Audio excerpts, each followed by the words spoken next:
Meal maker curry టేస్టీగా ఈజీగా చపాతీ రైస్లోకి అదిరిపోయేటట్టుగా ఎలా వండుకోవాలో చూపిస్తాను. ఫస్ట్ అయితే నీళ్లు వేడి చేసుకోవాలి. నీళ్లు వేడయ్యాక ఈ మిల్ మేకర్లను ఇందులో వేసుకొని ఒక 3 నిమిషాలు ఉడకనివ్వాలి. 3 నిమిషాలు ఉడికాక స్టవ్ ఆఫ్ చేసేసుకొని ఈ వేడి నీళ్ళను వంపేసుకోవాలి.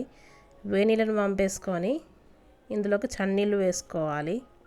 3 నిమిషాల తర్వాత ఇది ఇట్లా షేపు డబుల్ అవుతుంది. అప్పుడు స్టవ్ ఆఫ్ చేసేసుకొని వేడి నీళ్ళని వంపేసి చన్నీళ్ళు పోసుకొని ఇలా పిండుకోవాలి. పిండుకొని పక్కన పెట్టుకోవాలి. తర్వాత మిక్సీ జార్లోకి సరిపోను టమాటా తీసుకుంటున్నాను నేను, కర్రీకి సరిపోను. తర్వాత అల్లం వెల్లుల్లి ఇందులోనే వేసుకుంటున్నాను. పచ్చిమిర్చి ఒక 4 కట్ చేసి వేసుకుంటున్నాను. మెత్తగా గ్రైండ్ చేసుకోవాలి. ఈ పేస్ట్ని పక్కన పెట్టుకోవాలి. తర్వాత నూనె వేడయ్యాక ఇందాక ఉడికించిన మిల్ మేకర్లని కొంచెం ఒక 3 మినిట్స్ ఫ్రై చేసుకోవాలి. కొద్దిగా లైట్గా కలర్ చేంజ్ అయ్యేంత వరకు ఫ్రై చేసుకోవాలి. మంచిగా ఉంటుంది ఇట్లా ఫ్రై చేసుకుంటే టేస్ట్. ఒక 3 నిమిషాలు ఫ్రై చేసుకున్నాక ఇవి తీసేయాలి.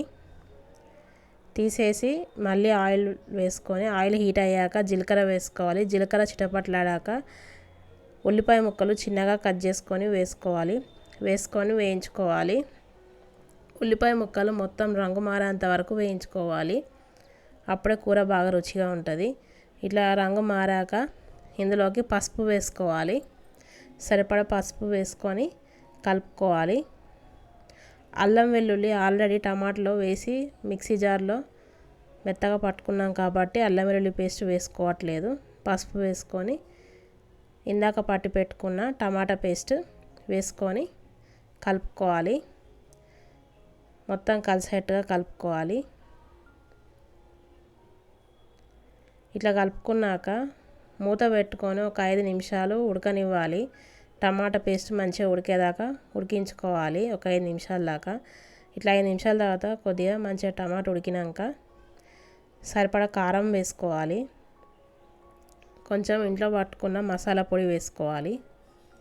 తర్వాత తగినంత ఉప్పు, వేయించిన ధనియాల పొడి వేసుకోవాలి. వేసుకొని అంతా కలిసేట్టుగా కలుపుకోవాలి. ఇట్లా కలుపుకున్నాక 3 నిమిషాలు ఫ్రై కానివ్వాలి గ్రేవీని. 3 నిమిషాల తర్వాత మిల్ మేకర్లను ఇందులో వేసుకొని కలుపుకోవాలి. అంతా కలిసేట్టుగా కలుపుకొని సరిపడా నీళ్లు పోసుకోవాలి.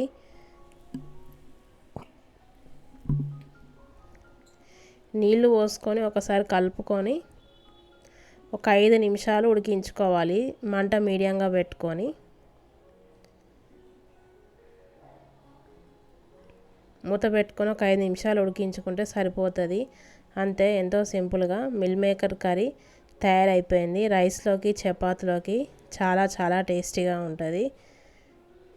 చాలా రుచిగా ఉంటుంది. తొందరగా ఈజీ ప్రాసెస్లో అయిపోతుంది.